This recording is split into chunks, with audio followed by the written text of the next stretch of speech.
живут удмурты. Удмурт чувствовал себя счастливым в лесу, на лугах, на полях. Любимым занятием было бортничество и земледелие. Коткина вордишкем шайрез аслиздуно, матинно мусо, тайня шмеленно улосмыч дон темну свилел врешкем подпо. Творили свой костюм, в котором было бы выражено очень многое, его отношение к миру земному и потустороннему. Так человек надеялся, что займет достойное место в стройном ряду гармонического обустроенного мира. Белый крылатый символ человек-птицы. Это символ окрыленности, одухотворенности и стремления ввысь, к свободе, свету. Это чистота помыслов, дел, освященная всеобъемлющим союзом земли и неба. Ют жон орчиз, божёс шашкаен кужьятемен. Вуиз выльджу верьянунал. Прекрасный летний месяц. Песни, хороводы.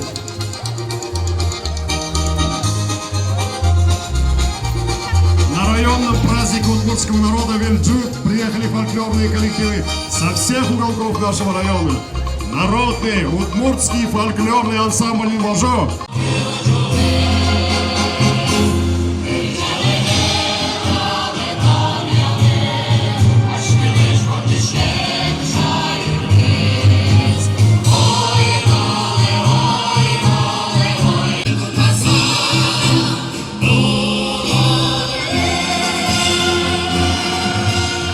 Урожай, они собирали этот урожай, удмурты, и варили кашу, и молились, и просили помощи у Господа Бога. Весна среди удмуртов является изготовление одежды.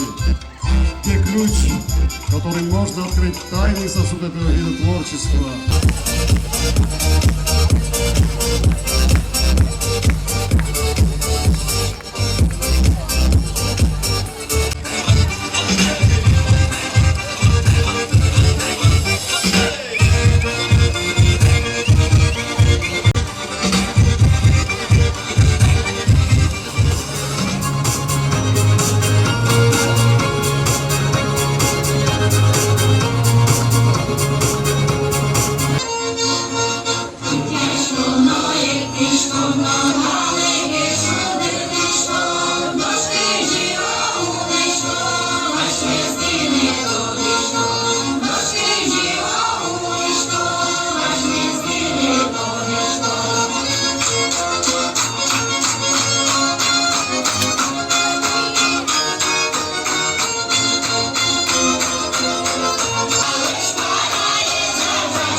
Ну а мы продолжаем наш фестиваль.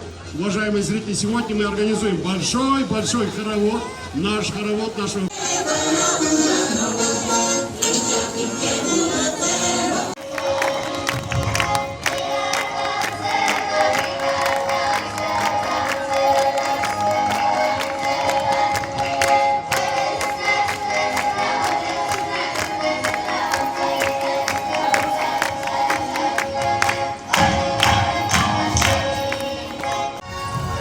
Детский удмуртский фольклорный ансамбль «Мусакай», село Нарья. Руководитель Кузьмина Елена Абрамовна.